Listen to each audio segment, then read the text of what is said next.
오늘 본문은 성경이 왜 진리인지를 확실히 증명해주는 말씀이라고 할 수 있습니다.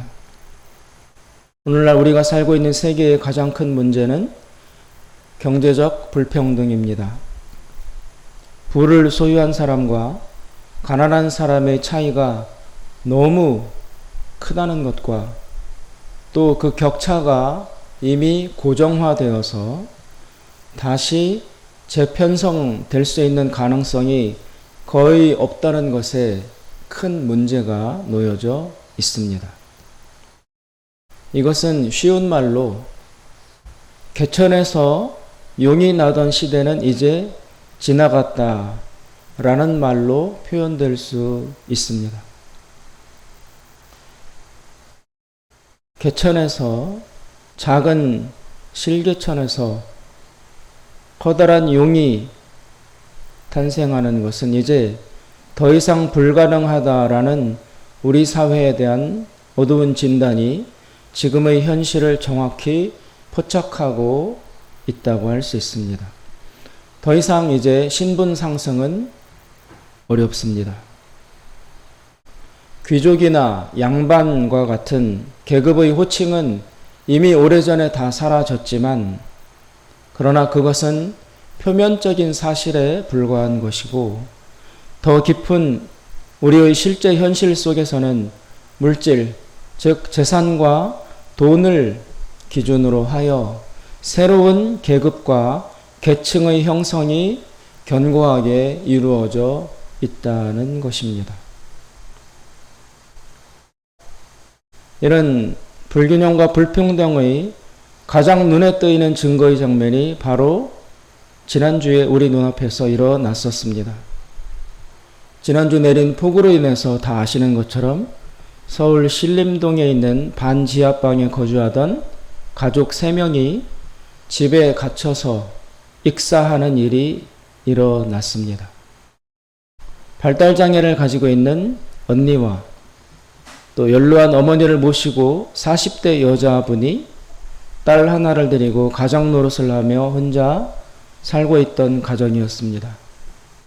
갑작스럽게 내린 비로 집에서 빠져나오지 못하고 집 안으로 몰려 들어온 물에 갇혀서 3사람이 목숨을 잃었습니다.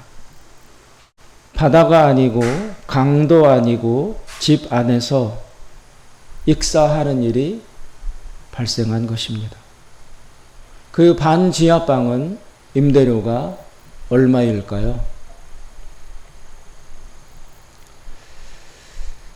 그런데 그 사건이 일어난 다음 날 대통령이 그 사고 현장을 찾았습니다. 서울시장과 함께였습니다. 우리나라에서 제일 높은 사람과 서울시에서 가장 높은 위치에 있는 사람 2사람이 그 3 가족이 죽어간 반지하방을 들여다보며 빗속에서 쭈그려 앉아서 이야기를 나누었습니다. 그 장면이 기가 막힌 아이러니를 우리에게 제시해주고 있습니다. 우리나라와 서울시에서 가장 높은 자리에 있는 2사람과 우리나라와 서울시에서 가장 낮은 위치에 있었던 장애인 가족의 대비가 한 장면 안에 같이 놓여 있었던 것입니다. 대통령과 시장 2사람은 양복을 입고 사람이 이미 죽어나간 그 사후에 위에서 아래를 내려다보고 있었고, 장애인 가족은 벌써 물에 갇혀서 숨을 거두고 이 세상을 떠나갔습니다. 대통령은 현 시가 27억이 넘는 63평에 있는 고지대 아파트에 살고 있고, 서울시장 역시 20억대가 넘는 서울 광진구의 아파트에 살고 있습니다. 반면에 물에 갇혀서 죽은 이 가족은 20에서 30만 원 하는 월세를 내면서 지상도 아닌 지하 방에서 한 칸 속에서 4명이 살고 있었습니다.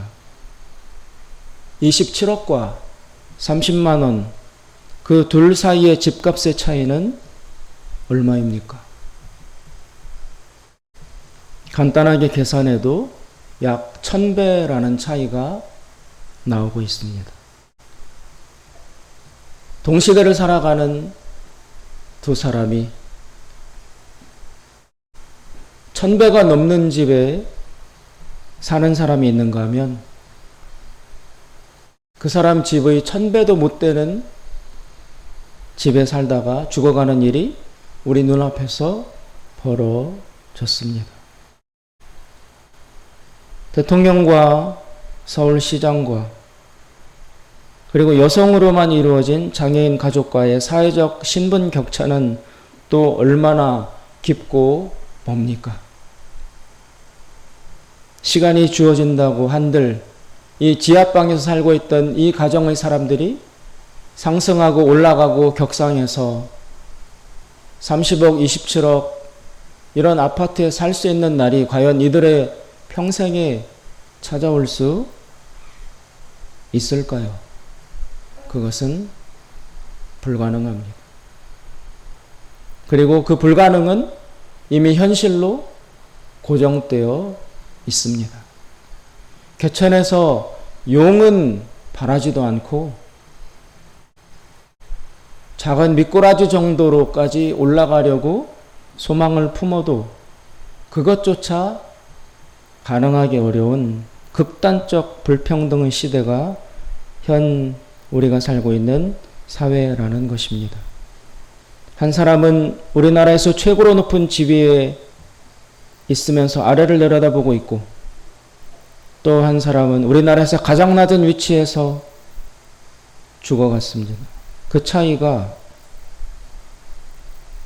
목숨을 갈라놓았을 뿐만이 아니라 우리 사회의 현실을 적나라하고 정확하게 보여준다고 할 수 있습니다. 이런 극단적인 경제 불평등의 가장 깊은 원인은 바로 토지 문제, 즉 부동산 문제에 놓여 있습니다. 가난한 사람은 열심히 일해도 그래서 일을 해서 벌어도 그 대부분의 돈을 집값이나 대출금 상환으로 충당해야 합니다. 반면에 부동산을 소유하고 있는 사람은 일하지 않아도 그 노동자의 월급이 자기 앞으로 따박따박 매달 수입으로 들어옵니다. 그러다가 몇 년 뒤에 그 부동산을 팔면 몇억, 몇십억, 심지어 수백억의 돈을 그 시세 차익으로 벌어들일 수 있습니다. 그렇지만 이 모든 일들은 거대 부동산을 가지고 있는 부자에게만 일어날 수 있는 일입니다. 따라서 시간이 지나면 지날수록 가난한 자와 부자 사이의 빈부의 격차는 눈덩이 불어나듯 벌어질 수밖에 없습니다. 이런 부의 불평등, 토지의 불평등의 문제로 인해서 역사상 가장 큰 제국이었던 로마가 멸망을 했고 가까이에서는 우리나라의 고려가 이 토지 문제로 멸망했고 조선 역시 바로 이런 부동산 불균형 문제로 인해서 정권이 붕괴되고 망했었습니다. 그런데 현재 지금의 우리나라가 바로 그 멸망 직전의 심각한 사회적 불평등 상태 바로 앞에 서 있다는 것입니다. 이처럼 부동산으로 인한 불로소득은 온 국민을 모두 부동산 투기꾼으로 만들어서 사회적인 심각한 타락과 비윤리성 상태로 몰아넣고 있습니다. 윤리도, 도덕도, 양심도, 교육도 다 필요 없다. 돈만 많으면 된다. 땅만 많이 갖고 있으면 절대 안 망한다. 직장에 취직 안 해도 돼. 좋은 대학 안 가도 돼. 열심히 안 해도 돼. 땅만 많이 갖고 있으면 평생토록 일 안 하면서 해외여행 다니며 좋은 차 타고 다니면서 떵떵거리면서 살 수 있어. 그러니 땅에다, 부동산에다, 집에다가 투자를 해야 된다. 이게 온 국민의 강령이 되어 있습니다. 그런데 바로 그렇게 하다가 조선이 쓰러지면서 일본의 식민지가 된 것입니다. 이처럼 부동산으로 인한 불평등의 문제가 온 세계를 그리고 우리나라를 휘청거리게 하고 있는 반면에 무려 3,500년 전에 나온 이 성경에는 이런 불평등을 해결할 수 있는 길이 이미 제시되어 있습니다. 그래서 성경은 진리라는 것입니다. 그것은 바로 이스라엘의 율법 속에 들어있는 희년법이라는 제도입니다. 이스라엘은 잘 아시는 것처럼 안식일을 지켰습니다.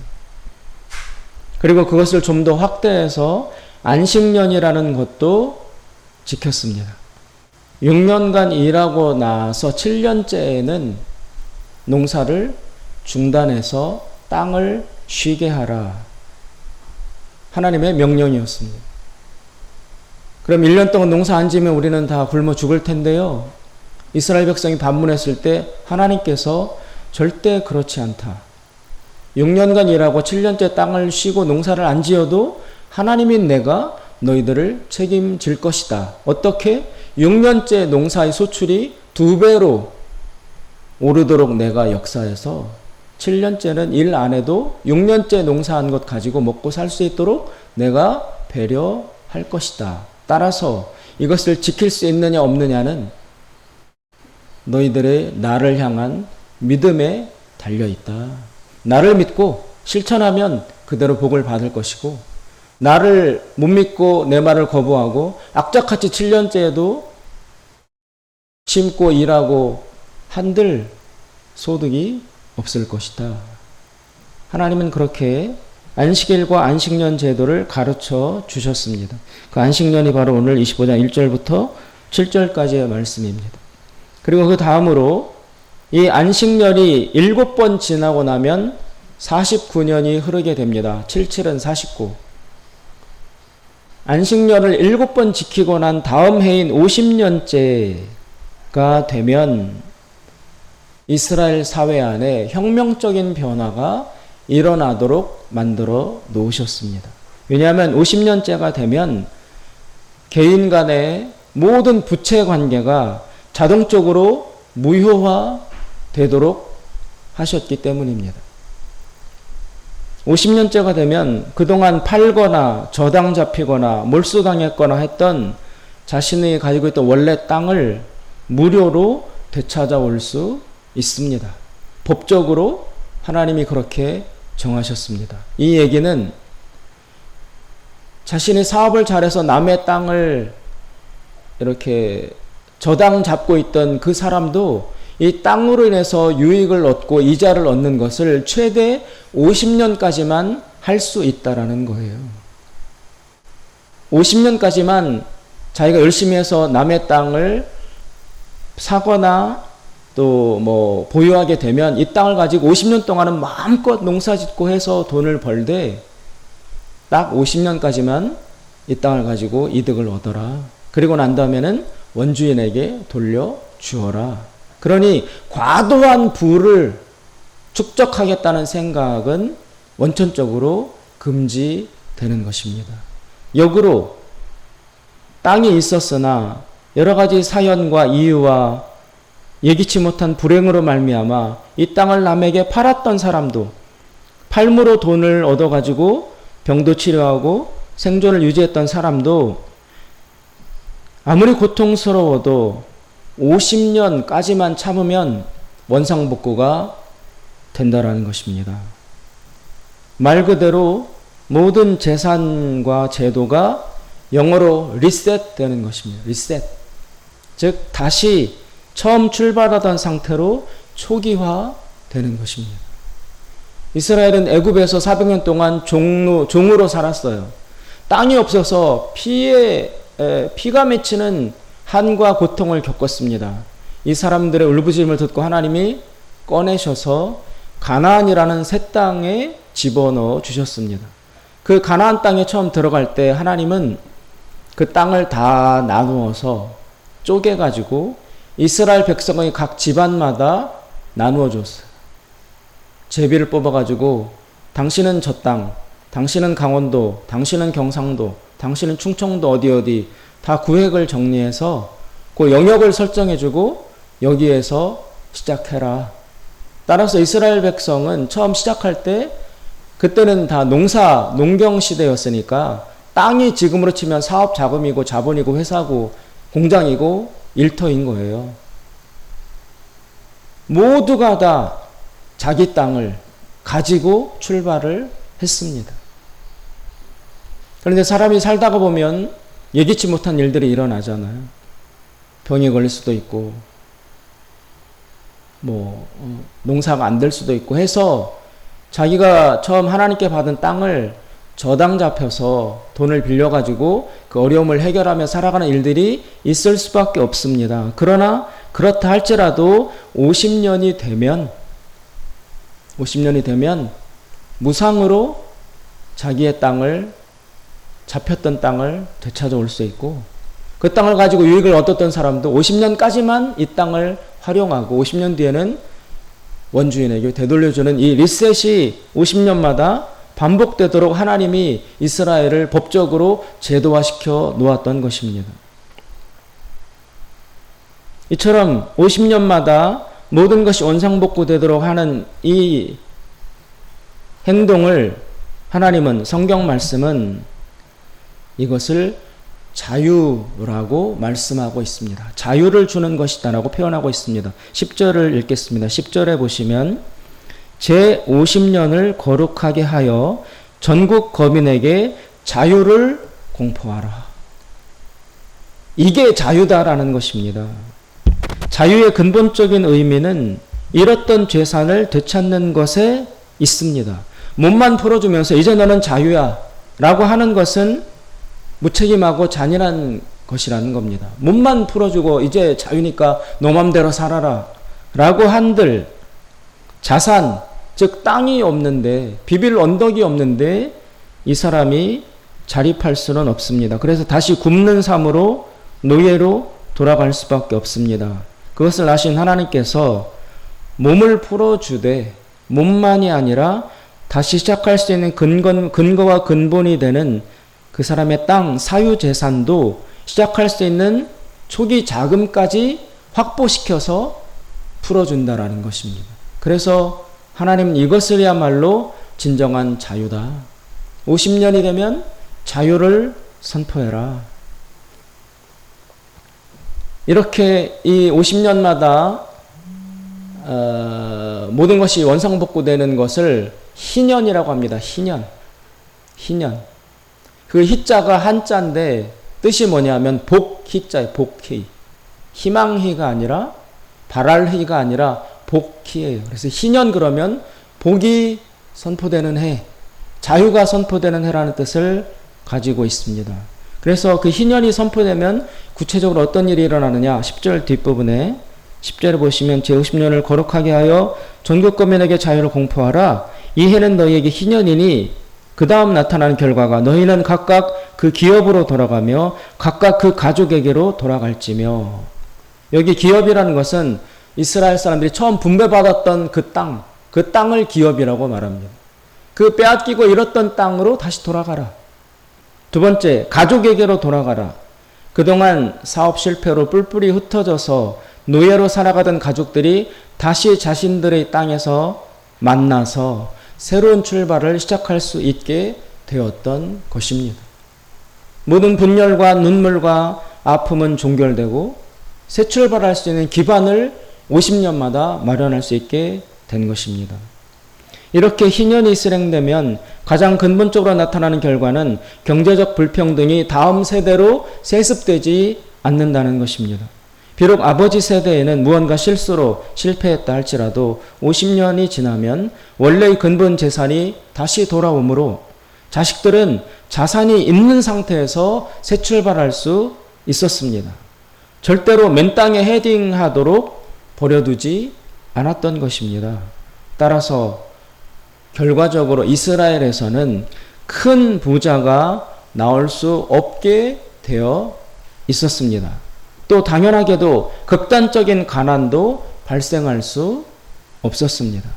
결국 심각한 규모의 사회적 불평등이 발생하거나 지속될 수 없는 건강하고 안정된 사회를 유지할 수 있었다는 것입니다. 하나님의 말씀이 진리라는 이 사실은 바로 이미 3500년 전에 이런 사회 질서를 유지하는 이스라엘이 실존했었다는 것에서 알 수 있습니다. 내일은 다 아시는 것처럼 8월 15일 우리나라가 일본에게서 해방된 광복절 해방 기념일입니다. 이 해방이란 말은 다른 말로 하면 여러분 자유를 되찾은 날이죠. 자유. 아까 자유란 말이 나왔어요. 우리의 광복절도 해방, 자유를 되찾은 날입니다. 이 말씀은 우리 민족에게 하나님의 첫 희년이 선포된 해라는 것입니다. 우리 민족에게는 1945년 8월 15일이 희년 선포 날이었어요. 상징적으로만 그런 것이 아니라 실제적으로도 그러했습니다. 일본에게서 해방되었다는 것은 일본 사람들에게 빼앗겼던 토지, 땅을 되찾은 것이었습니다. 일본은 처음 조선을 합병할 때 아주 치밀한 장기 계획을 가지고 시작을 했었습니다. 어떤 계획이었느냐?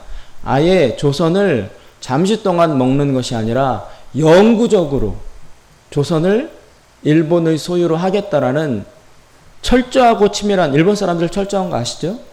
아주 치밀하고 철저한 계획을 가지고 조선의 병탄을 시도했던 것입니다. 그렇다면 여러분, 일본 입장에서 조선을 통해서 최대의 이익을 얻기 위해서는 어떤 방식을 세워야 했을까요? 자기네 땅이 아닌 남의 땅을 먹어, 일본이 조선을. 이 땅을 먹고 최대의 이익을 얻으려면 어떻게 해야 될까? 일본 사람들은 머리를 엄청 많이 굴리고 계산을 했습니다. 첫째, 어떻게 해야 하느냐? 땅과 토지는 모두 일본인 소유로 바꾼다. 조선인은 땅을 소유할 수 없게 만든다. 조선의 땅은 모두 일본 사람들이 주인이 된다. 두 번째, 그럼 조선 국민들은 어떻게 하느냐? 조선에 있는 국민들을 다 죽여버릴까? 죽이면 군소리가 없겠지? 그러나 그렇게 하면 죽일 수도 없거니와 아깝지 않느냐. 그래서 살려둔 채 종으로 부리면 일거양득 아니냐. 땅은 차지하고 이 땅에서 일시켜서 노동력을 갈취하면 그러면 도랑치고 가재잡고 두 가지를 다 얻는 것 아니냐라고 일본은 계산을 했습니다. 그래서 조선 사람에게서 모두 땅을 빼앗아 일본인이 땅 주인이 되되 그 땅에서 해야 될 농사일을, 힘든 농사일은 조선 사람을 시켜서 하면 되지 않겠느냐. 따라서 조선인을 모두 땅이 없는 소작농, 남의 땅에서 일하는 소작농, 농노로 만들어서 노동력을 착취하되 그 사람들이 일해서 나오는 생산과 소득은 주인인 일본이 차지하도록 하는 제도를 만들었습니다. 그래서 조선에 와서 가장 먼저 한 것이 토지 측량이었어요. 그 전까지 조선시대에는 측량 기술도 없었고 등기제도가 조선시대에는 없었어요. 번지수도 없었고. 네, 일본 사람들이 와가지고 이걸 먹긴 해야 되는데 강제로 뺐으면 일시적으로는 확 뺐을 수 있지만 장기적으로는 반발을 불러일으키고 효율적으로 이득을 얻을 수 없으니까 잘 조사하고 측량해서 나눈 다음에 소유권을 일본인에게로 다 넘기고 여기서 농사짓던 원래 조선 사람들은 소작농으로 다 전락시켜서 일은 그 사람들에게 시키고 거기서 얻어낸 수출은 우리가 먹는다. 조선인은 겨우 먹고 살아갈 만큼만 주면서 일꾼으로 쓰면 된다라는 계획을 가지게 된 것이었습니다. 그것이 바로 일본의 조선 식민지 지배 계획의 본질이었습니다. 그래서 일본인은 무식하게 한국을 점령하지 않고 폭력으로 점령하지 않고 모든 것을 법과 제도 위에서 합법적 장기적으로 할 수 있는 수탈 계획을 세워서 실행한 것이었습니다. 흔히들 일본 사람을 아싸라다, 깔끔하다. 이렇다라고 표현합니다. 그럼 일본 사람이 정말 합리적이어서 진짜 질서를 좋아해서 진짜 깨끗한 사람들이어서 엄격한 법 집행을 한 것이었을까요? 그렇지 않습니다. 자신들 속에 무섭고 치명적인 욕심과 욕망을 품고 있으면서 그것을 야만적인 형태로 노출하지는 않고서 일시적 수탈이 아니라 조직적이고 장기적인 착취를 가능하게 만들려고 하는 야심 때문에 우리나라에 와서 질서도 만들고 법도 만들고 깨끗하게 하고 소위 아싸라다는 식으로 행동을 했던 것입니다. 조선을 살려둔 채 장기적이고 합리적으로 뜯어먹기 위해서 제도와 법과 질서와 교육을 할 수 있도록 허락을 했던 것입니다. 그래서 일제강점기 동안 한국인의 땅은 대거 일본인의 소유로 등기가 넘어가 있었습니다. 실제로도. 그리고 한국 땅에서 생산한 쌀도 약 40%에서 50%를 일본으로 유출해 갔습니다. 여러분, 수출이 아니에요. 유출이에요. 수출과 유출은 다릅니다. 수출은 정식으로 보내가지고 돈을, 제값을 받는 게 수출이고, 유출은 완전히 헐값에, 강탈은 아니지만, 수탈은 아니지만, 합법적 형태를 취하지만, 그러나 강도와 마찬가지로 완전히 헐값에 쌀을 일본으로 넘겨가는 유출이라는 외면적 방식을 통해서 한국에서 생산한 쌀을 40~50%를 일본으로 가져갔습니다. 왜 그랬냐면 그때 당시 일본에는 모든 공장 이런 것들이 전쟁 물자를 만들기 위해서 다 모든 에너지가 그쪽으로 쏠려 있었으므로 일본에서는 농사지을 일꾼과 이런 사람들이 부족해서 일본 사람들은 쌀 부족에 시달리고 있었어요. 그래서 한국에 와서 착취한 쌀을 일본으로 가져가서 굶고 있는 일본 사람들에게 제공해 주려는 목적으로 쌀을 유출해 갔던 것입니다. 그래서 우리나라에서는 처음으로, 그 전까지 조선 사람들이 아무리 힘들어도 굶는 일은 없었는데 일본이 쌀을 모두 가져가는 바람에 비로소 그때 처음으로 보릿고개라는 것이 이 나라에 생겨난 것이었습니다. 춘궁기가 그래서 생겨난 거예요. 그 시대 이전에는 춘궁기라는 것이 우리나라에 없었어요.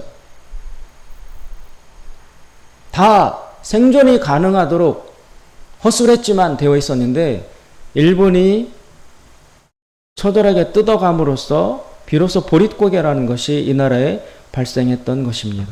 따라서 8월 15일 날 해방되었다라는 것은 바로 일본에게 빼앗겼던 이 토지와 땅을 되찾아오는 것에 그 본질이 놓여 있었던 것입니다. 그냥 심정적으로 감정적으로 해방이다, 자유다, 이게 아니라 빼앗겼던, 등기가 넘어가 있던 땅을 실제로 우리 조선 소유로 되찾아오는데 해방의 경제적이고 정치적인 의미가 있었던 것입니다.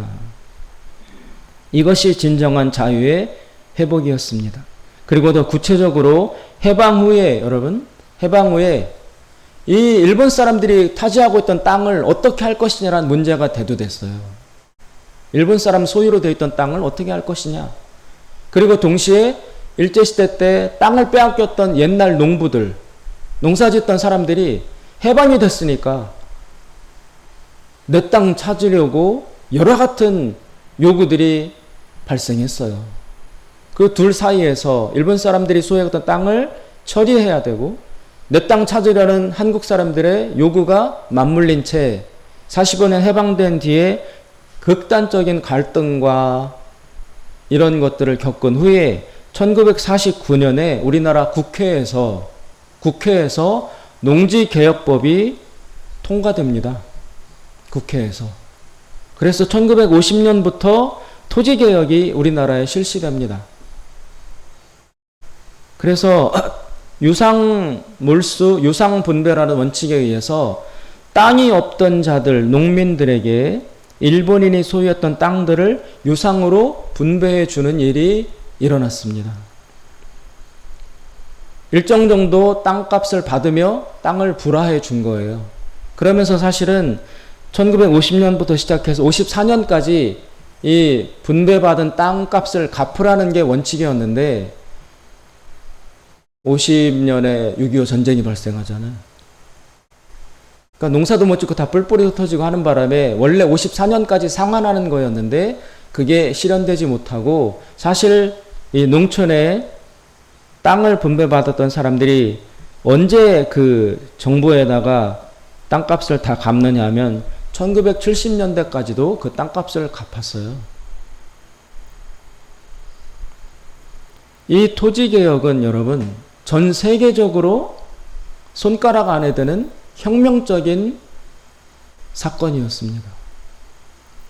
2차 대전 후 우리나라가 해방되는 것과 비슷한 시기에 전 세계의 수많은 나라가, 특히 동남아시아 국가가 해방됐어요. 그런데 그 중에서 경제적으로 자립하고 선진국의 반열에 오른 나라는 우리나라와 대만밖에 없습니다. 당시에 필리핀은 우리나라보다 잘 살았어요. 소득이 훨씬 높았어요. 같이 해방돼서 출발했는데 필리핀은 지금 완전히 못 사는 나라의 대명사가 됐습니다. 그러나 한국은 현재의 경제를 유지합니다. 그리고 대만은 우리나라보다 더 잘 삽니다.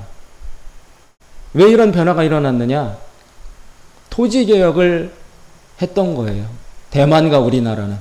필리핀은 토지개혁이 안 이루어져서 여전히 그 큰 땅을 몇몇 소수 부자나 상류층 사람들이 독점한 채로 지금까지 이어져 왔고, 한국과 대만은 토지개혁을 통해서 땅을 다 나눠주었어요. 이것이 얼마만한 큰 결과를 가져왔느냐 하면, 여러분, 땅 없던 자들이 자기 땅을 소유하게 됐어요. 그리고 돈은 정부에 싼 가격으로 천천히 갚아도 돼요. 땅 없던 자들이 땅을 소유하게 되니까 이것이 식민지 지배와 전쟁의 참혹과 참상을 겪은 한국인에게 새로운 희망을 준 것입니다. 다시 출발할 수 있다. 다시 꿈을 꾸게 했습니다. 더 이상 희망이 없고 살아갈 꿈이 없던 한국 농민들에게, 한국 사람들에게 내 땅이 생겼으니까 다시 희망을 품도록 만들어 준 것입니다. 이제 내 땅, 내 소유, 내 재산이 생겼으니까 나만 열심히 하면 잘 살 수 있다. 개천에서 용나게 할 수 있다. 나는 고생해서 농사일을 짓지만 내 자식들은 좋은 학교 보내서 교육시켜서 이 가난을 절대 물려주지 않겠다라는 한국 농부들의 이 필사적인 꿈과 열심, 이것이 바로 여러분 한국의 기적적인 경제성장을 일으킨 거였습니다. 많은 사람들이 우리나라가 이만큼 발전하게 된 것은 박정희 대통령이 제일 큰 공을 들였다라고 말을 하지만 경제적으로 엄밀히 분석하면 그렇지 않습니다. 부차적인 요소가 될 수 있지만 새마을운동과 여러 가지 것들이 한국을 가난의 가장 밑바닥에 있던 이 한국을 지금의 경제적 위치로 끌어올린 한강의 기적은 왜 일어났느냐? 토지개혁 때문에 일어났어요. 땅 없던 사람이 내 땅을 가졌어요. 그러면 새벽부터 나와서 일해요. 내 땅이 없을 때는, 남의 땅에서 일할 때는 마지못해서 했지만 내 땅이 생기니까 새벽부터 나와서 뿌리고 일하고 가꾸고 해서 열심히 하면 또 땅을 좀 더 살 수 있어. 땅 늘려가고 열심히 하면 소출이 늘어나고, 그럼 내 자식을 학교 보내고 대학 보내고, 그럼 내 자식들은 판검사 되고 회사 들어가고, 그 자식들이 잘 되는 그걸 바라보며 한국의 어버이들은, 한국의 부모님들은 자신의 일평생을 이 땅에서 쏟아 부었던 것입니다. 그 힘, 거기에서 한국 사람들이 땅을 분배받은 개별적 한국 사람들이 다들 그렇게 희망을 가지고 열심히 사니까 하면 된다의 정신이 나왔던 거예요. 한 만큼 잘 살 수 있다. 모든 한국 사람들이 다 그렇게 열심히 덤벼서 일하니까 한국 경제가 급속히 상승할 수 있었던 것입니다. 그래서 여러분 70년대에는 대학을 우골탑이라고 불렀어요. 우골탑. 우, 소우자, 골, 뼈골자. 왜 소뼈로 만든 탑이 대학이냐면 부모님들이 시골에서 농사 지으면서 소 팔아서 그래서 이 학비를 보내주었거든요. 부모님의 그 희생과 눈물을 아는 자식들이 대학은 우골탑이야. 부모님의 뼈, 소, 이거를 갈아서 만든 돈으로 내가 대학에 온 거야. 라는 마음으로 필사적으로 공부를 했어요. 그 교육받은 자들이 우리나라의 인적 자원이 되어서 한국의 초고속 발전을 이끌어 온 것입니다. 그만큼 땅은 중요합니다. 땅이 있고 없고가 한 사람, 한 민족, 한 나라의 흥망성쇠를 결정할 만큼 근본 요소라는 것입니다. 그래서 하나님은 성경에 자유 말로만 하지 말고 땅을 되찾게 해주어라 라고 3500년 전에 이미 제도로 만들어 놓으신 것입니다. 그러나 오늘의 현실을 보자면 한국이 그토록 기적적인 성장을 하고 희망이 부풀었던 그 시절의 꿈과 열정들이 지금은 다 사그러들었습니다. 다시 엄청난 빈부격차가 일어났고 양극화가 발생했기 때문입니다. 토지개혁이 일어났을 때는 모두 다 동등선상에서 새 출발을 했습니다. 그러나 시간이 흐르면서 누구는 성공을 했고 누구는 현저한 실패를 했습니다. 그래서 부자와 가난한 자가 생겨날 수밖에 없었습니다. 그런데 이제는 그 격차가 도저히 메꾸어질 수가 없는 엄청난 지경에 도달을 했습니다. 가난한 자는 다시 절망을 하고 다시 희망을 갖지 못하는 사회가 되었습니다. 왜 이렇게 되었습니까? 그리고 이 시대에 우리는 어떻게 해야 되겠습니까? 역시 성경 말씀에 답이 있습니다. 두 번째 희년이 선포되어야 하는 것입니다. 희년은 50년마다 사회를 재편성합니다. 그러면 생겨났던 부의 불균형이 다시 제자리를 찾습니다. 한국은 아까 말씀드린 것처럼 1945년 해방되면서 그리고 50년의 토지개혁이 실현되면서 실제로 희년이 우리나라의 실천이 실현이 되었습니다. 따라서 산술적으로 계산하면 약 50년 뒤인 2000년 정도쯤에 다시 이 나라에 새로운 희년이 선포되었어야만 해요. 그래서 그 경제적 불평등을 다시 재편성해가지고 잃었던 재산을 되찾고 너무 지나친 부는 절제시키고 해가지고 새 출발할 수 있도록 2000년경 정도의 새로운 두 번째 희년이 이 나라에 실현되어야 했었으나 안타깝게도 우리나라를 찾아온 것은 희년이 아니라 IMF였습니다. IMF 때문에 희년은 완전히 무너지고 오히려 반희년적인 양극화를 더 벌리는 빈부격차를 극단적으로 벌리는 신자유주의라는 세계의 물결이 이 나라를 휩쓸고 들어와서 비정규직이 생겨났고 부익부 빈익빈이 극단화되는 사회로 변화된 것입니다.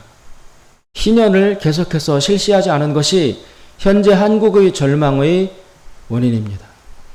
그렇다면 여러분 이스라엘은 어떠했는가요? 아까 말씀드린 것처럼 가나안에 처음 들어갈 때 희년을 실시해라 라고 하나님이 모세를 통해서 율법을 선포했어요. 그 희년법이 이스라엘에서는 실제적으로 약 700년 정도 지켜집니다. 700년간 지켜져요. 지난번 룻기를 배웠잖아요, 우리 여러분.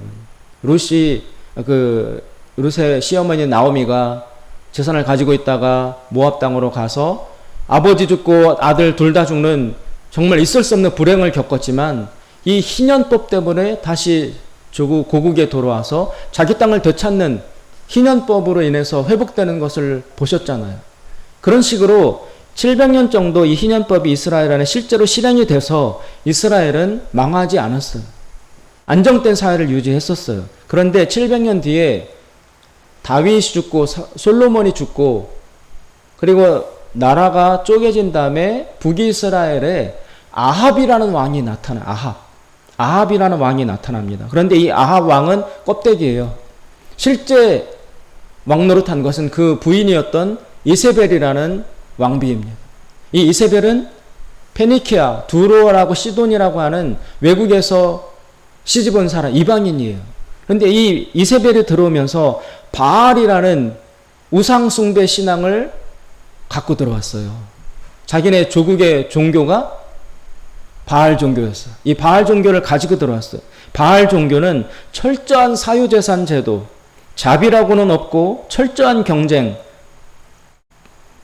철저한 약육강식, 철저한 적자생존, 철저한 사유재산 제도를 강고히 유지하는 나라가 이세벨이라는 여자의 고국 페니키아, 두로 시돈이라는 나라에서 운영하던 경제 제도였습니다. 여러분, 이 페니키아가, 두로와 시돈이라는 나라가 어느 나라를 식민지로 또 개척하냐 하면 아프리카의 카르타고라는 나라를 이 페니키아 사람들이 건설해요. 이 카르타고가 나중에 로마하고 전쟁을 벌여요. 근데 로마가 카르타고를 이겨요. 이것을 포에니 전쟁이라고 하거든요. 로마가 카르타고를 이겼는데, 그러나 이 카르타고의 이 바알주의, 철저한 사유재산 제도, 한 번 넘어지면 짓밟고 부자는 더 부자가 되고 가난한 자는 완전히 가난하게 되는 이 제도를 이용했던 페니키아 카르타고의 이 경제 제도가, 땅 토지 제도가 전쟁을 로마가 이겼지만 로마 속으로 침투해요. 그래서 로마 사람들이 이 대토지 사유제, 큰 땅을 차지하는 것에 오염돼가지고 로마인들이 그 카르타고의 전쟁 이후에 땅을 차지하기 위해서 로마 안에 큰 부동산 투기가 일어납니다. 그래서 로마 제국이 그것 때문에 결국에는 망해요. 로마가 숙주가 된 것이죠. 이 아합과 이세벨 때, 이 이세벨이라는 왕의 부인, 여자, 이 한 사람 때문에 이스라엘이 쑥대밭되고 다 오염되고 희년 제도가 붕괴됩니다. 그래서 그 아합과 이세벨 이후에 극단적인 양극화가 일어나서 예수님 시대까지 이어집니다. 우리 성경 복음서에 보면은 부자와 나사로 이야기 나오죠. 거지 바디메오, 과부가 헌금을 하는데 동전 2개밖에 할 수 없었다는 이야기, 38년 된 병자가 버림받은 채 누워있다는 이야기, 이런 것들이 나옵니다. 즉 예수님이 사시던 이스라엘 당시의 상태는 최악의 상태였어요. 희년 제도가 무너진 이스라엘은 인간이 살 수 없는, 강자와 부자만이 살아남을 수 있는 최악의 상태가 예수님이 오셨을 때 상태의 상황입니다. 근데 예수님이 등장하셔서 누가복음 4장에 보면은 예수님이 회당 예배에 들어가셔서 무언가 말씀을 전해달라고 했더니 이사야에서의 말씀을 예수님이 선포하십니다. 누가복음 4장. 그게 뭐냐면, 가난한 자에게 내가 복음을 선포하러 왔다.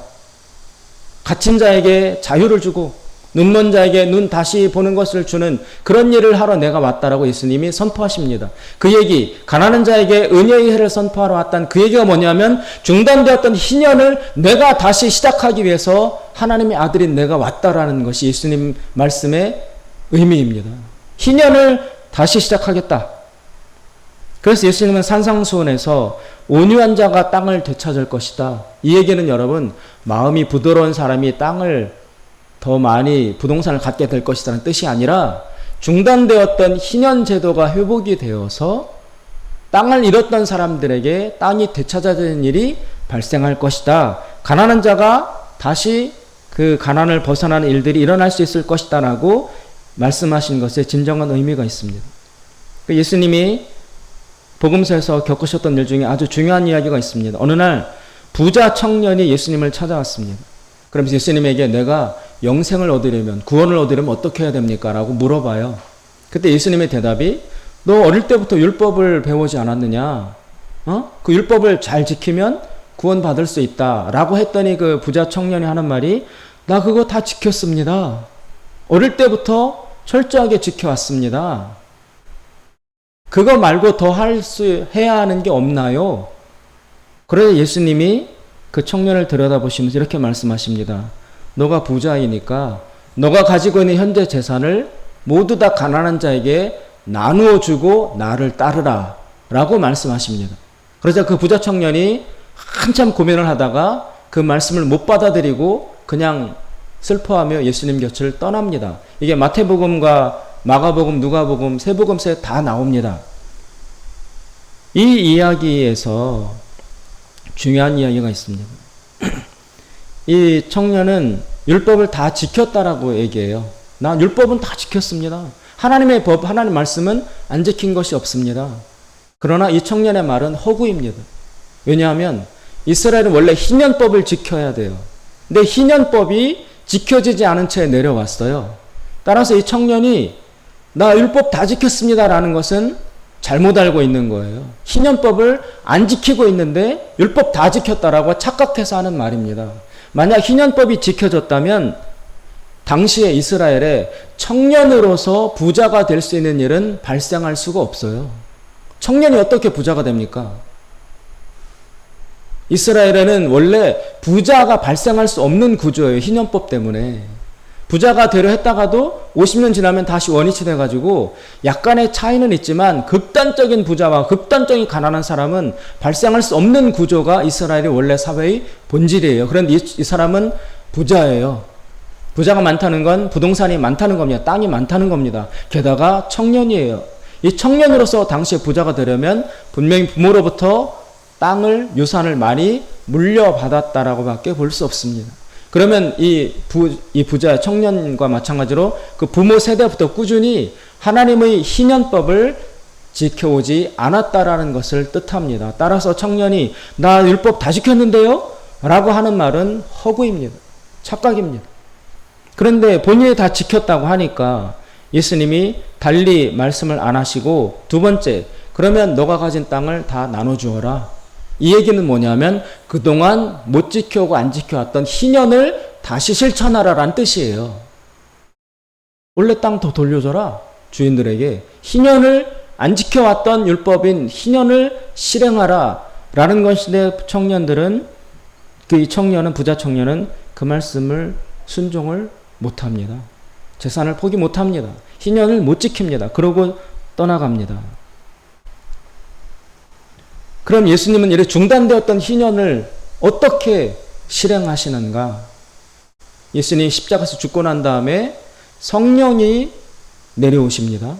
사도행전에 보면, 사도행전 1장에 보면 제자들 120명이 모였을 때 성령이 강림했을 때 막 방언을 하잖아요.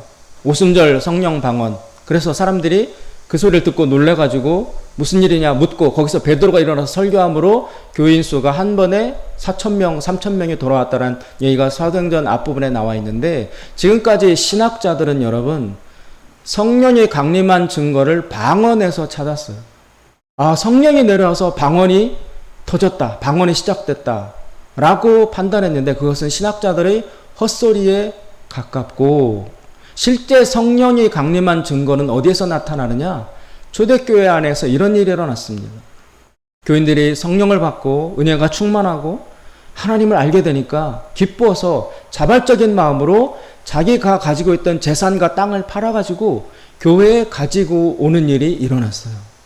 바나바를 필두로, 바나바를 시작으로 자발적으로 시키지도 않았는데 자신이 가지고 있던 재산을 팔아서 교회에다가 가져와요. 그럼 교회는 그것을 어떻게 처리했느냐? 교회 안에 가난한 사람들에게 나누어 줬어요. 이런 식으로 부가 평균화되고 부자가 자기 재산을 내어놓고 그러므로 말미암아 가난한 사람들이 그 도움을 받아서 서로 균등한 평간과 샬롬의 상태가 되는 일을 초대교회가 이루어낸 거예요. 이것이 바로 여러분 자발적인 희년을 실천한 것입니다. 구약에 예언되어 있던, 구약에 선포되었던 이 희년이 50년마다 재산이 원위치되는 일들이 일어나야 된다고 하셨지만 이스라엘 역사에 실현되어 오지 않다가 예수님이 오시고 다음에 예수님 보내신 성령이 오심으로 사람들이 자발적으로 자신의 재산을 내어놓아서 가난한 사람들이 도움받게 하는 이 역사가 일어난 이것이 바로 성령 강림의 진정한 증거예요. 따라서 이제 희년은 어떻게 실현될 수 있느냐? 자발적으로 실현되어야 합니다. 자발적 희년을 실천해야 합니다. 성령 받았다고 나 방언한다고 하나님 교회 나서 복 받았다고 자랑할 것이 아니라 진정한 성령을 받았으면 자신의 재산을 자신의 소유를 자발적으로 팔고 내어놓아서 가난한 사람들에게 나누어주는 이 행동 이 자발적 희년을 실천하는 사람이 진정으로 성령을 받은 자라는 증거가 될 수 있다는 것입니다. 지금 이 민족, 이 나라 해방을 맞이하고 77년이 되었지만 희년이 실시되지 않아서 강력한 불균형과 불평등과 빈부격차로 신음하고 고통하고 비 속에서 빠져나오지 못한 지하방에서 죽어가는, 익사에서 죽어가는 이런 불행한 일들이 발생하는 이 나라 현실 속에서 어떻게 새로워질 수 있느냐? 하나님은 어떻게 일하시느냐?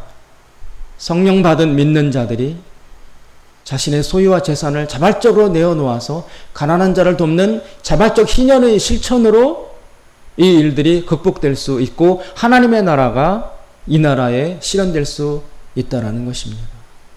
자발적인 희년, 부자가 가난한 자를 돕고 큰 교회가 작은 교회를 돕고 큰 자가 어린 자를 돕는 이 나눔의 역사, 이것을 통해서 이 땅에 중단되었던 8월 15일 해방 이후 중단되었던 두 번째 희년이 우리 사회에 시작될 수 있다라는 것입니다.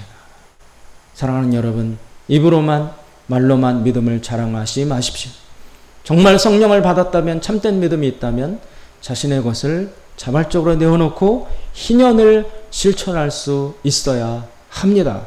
그러면 한국교회는 다시 이 나라의 소망이 될 수 있습니다. 그러면 이 나라에 다시 희망이 흐르도록 교회가 쓰임받을 수 있습니다. 기도하겠습니다. 자비로우신 하나님 아버지, 해방 77년을 맞이합니다.